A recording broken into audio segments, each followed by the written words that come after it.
Chers parents africains, vous qui avez les moyens, s'il vous plaît, arrêtez d'envoyer vos enfants étudier en Occident entre la tranche de 16 à 22 ans. Vraiment, il faut que certains parents écoutent ça. Arrêtez d'envoyer, vous qui avez les moyens, vous qui voulez que certainement les enfants viennent avec les bourses, etc., etc. Ne faites pas voyager vos enfants en Occident entre la tranche de 17 à 22 ans. C'est un danger. Pourquoi? Je m'explique. Vous savez, la plupart du temps, quand on se développe, du moins quand un enfant grandit et qui se développe, au fur et à mesure qu'il se développe et quand il grandit, il y a une phase très importante qui va se passer au cours de sa vie. Et cette phase-là, c'est ce qu'on appelle la puberté.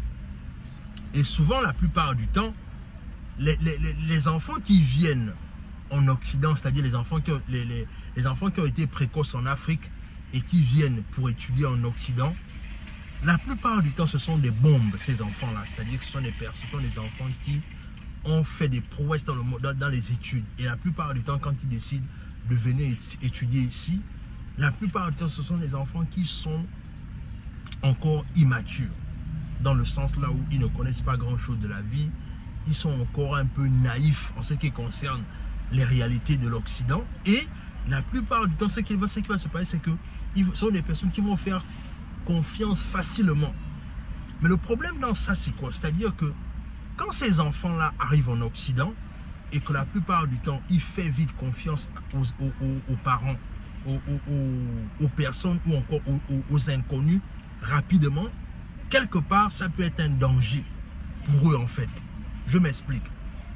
Je me souviens par exemple, quand j'étais étudiant, quand je venais d'arriver ici aux États-Unis, comme tous les jeunes, à un moment donné, je me sentais un peu seul là. J'ai décidé d'aller dans les sites de rencontres. Et dans les sites de rencontres, là, ce qui va se passer, c'est quoi? C'est-à-dire, je vais faire la rencontre d'une dame qui va dire en fait qu'il faut qu'on se voit, elle m'apprécie, voilà, il faut qu'on se voit vite, etc. et tout et tout. Et on va quitter des réseaux sociaux, on va commencer par s'écrire par messagerie. Et quand on va s'écrire par messagerie, à un moment donné, ce qui va se passer, c'est quoi? C'est-à-dire, à un moment donné, elle va commencer à beaucoup m'écrire, comme je disais. Et en m'écrivant beaucoup, en fait, elle va dire qu'on se voit et elle va me donner son adresse. Et j'étais un peu sceptique par rapport au fait que, mais qu'est-ce qui se passe? Comment est-ce que la dame que je viens à peine de connaître là, elle veut déjà qu'on se rencontre, elle veut déjà forcément qu'on se voit. Et quand elle me donne l'adresse de là où elle veut qu'on se voit, c'est même pas une maison en fait, c'est une ruelle. Et mon discernement, et là vraiment, c'est comme je dis, c'est-à-dire qu'à un moment donné, si vous n'avez pas ce discernement-là, ça peut mal se passer en fait. C'est-à-dire, moi, mon discernement en tant qu'adulte, c'est que je me suis dit non, il y avait quelque chose qui n'était pas clair. Et j'ai clairement refusé. J'ai dit à la dame là en fait que non, excusez-moi, c'est pas quelque chose qui ne m'intéresse, je n'ai pas envie de venir vous rencontrer dans ce genre d'endroit-là. Et je l'ai bloqué de partout.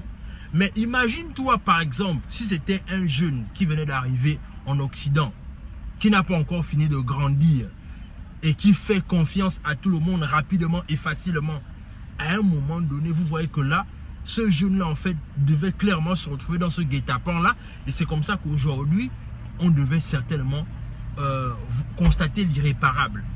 C'est pour dire quoi? C'est pour dire ici que, à un moment donné, l'importance de faire en sorte que, moi je pense que si on devait donner en fait une tranche d'âge auquel les enfants doivent commencer à venir en Occident, certainement pour étudier ou peut-être pour poursuivre les études, je pense que là, le bon âge, c'est à partir de 25 ans. C'est-à-dire 24-25 ans. C'est-à-dire, il a déjà commencé l'université au pays, il a déjà commencé un peu à avoir des premières bases au pays, et quand il arrive ici en Occident, il a déjà une base plus solide. Donc, moi je pense clairement que à un moment donné, il faut protéger nos enfants. Ne faisons pas en sorte que nos enfants qui sont des génies en Afrique, lorsqu'ils sont des génies en Afrique, quand ils arrivent ici en Occident, ils deviennent des causes perdues en fait. Parce que c'est le problème qu'on a aujourd'hui. C'est qu'on a beaucoup de jeunes qui sont des talents en Afrique, qui sont des génies en Afrique. Mais malheureusement, souvent, ces génies-là deviennent des causes perdues. La liste est longue, je n'ai même pas envie d'en citer des noms, mais vous connaissez ceux à quoi je fais allusion. Ces jeunes-là qui viennent étudier en Occident, mais qui retournent, ou encore parfois qui meurent précipitamment parce que simplement, ils ne savaient pas comment est-ce que les choses fonctionnaient en Occident. Donc, moi, je pense clairement que les familles africaines doivent comprendre que pour faire en sorte qu'à un moment donné, l'enfant doit venir en Occident, il faut d'abord préparer ce dernier-là. Il faut préparer l'enfant pour que quand il arrive en Occident, l'enfant se prépare mieux. L'enfant comprenne la nécessité pour lui de ne pas faire confiance à des inconnus. Et surtout, ne pas parler à n'importe qui. Parce que c'est ça aussi le truc. C'est que tu ne connais pas quelqu'un, tu ne le connais ni d'Adam, ni d'Ève. Et c'est toi qui es déjà en train de faire les grandes conversations avec elle. Non, il faut savoir se méfier des gens. Et malheureusement, les jeunes, eux, ils ne font pas ça. Les jeunes qui sont encore naïfs, qui sont encore innocents, ils ne font pas ce tri-là, en fait. Les jeunes, souvent, la plupart du temps, ils se disent que bon, oh, c'est elle, on peut parler, on peut faire connaissance et tout ce qui va avec. Non. Donc, moi, ce que je dis simplement, c'est que arrêtons d'envoyer les enfants étudier en Occident entre la tranche de 17 ans à 22 ans. Par contre, si vous voulez envoyer ces enfants étudier en Occident, par contre, ce qui serait intéressant de faire, c'est que envoyez-les dans les familles d'accueil. Mais ne faites pas en sorte que ces enfants-là restent en fait dans des endroits là où en fait ce sont des endroits là où ils sont livrés à eux-mêmes. Non, ne faites pas cette erreur-là. Si vous voulez vraiment faire en sorte que ces enfants viennent étudier en Occident, il n'y a pas de problème. Faites-le, mais faites-le dans des familles d'accueil. Parce que oui, il y a des familles d'accueil ici qui sont prêts à ce qu'ils prennent votre enfant et votre enfant habite avec eux. Ils suivent votre enfant comme si c'était vous-même en fait. Et je pense qu'il y a plusieurs démarches pour trouver des familles d'accueil dans ce sens-là. Mais toujours est-il qu'il est important de ne pas livrer l'enfant à lui-même. Et l'autre chose aussi, c'est que non seulement quand les enfants parfois aussi viennent précocement comme ça à étudier en Occident, parfois ils peuvent être livrés par exemple aux mauvaises orientations dans le contexte sexuel. Parce que n'oubliez pas qu'en Occident, ce sont les pays là où on dit tu es libre d'être qui tu veux en fait. Et vous voyez un peu ce à quoi je fais allusion quand je dis tu es libre d'être qui tu veux. Suivez mon regard. C'est-à-dire qu'ici, on soutient même l'affaire là en fait, les Youbi.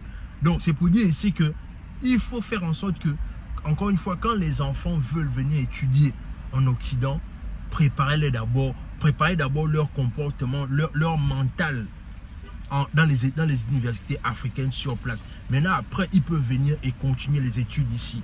Mais dire que tu vas envoyer ton enfant directement étudier ici, c'est un risque que tu prends et c'est à tes périls.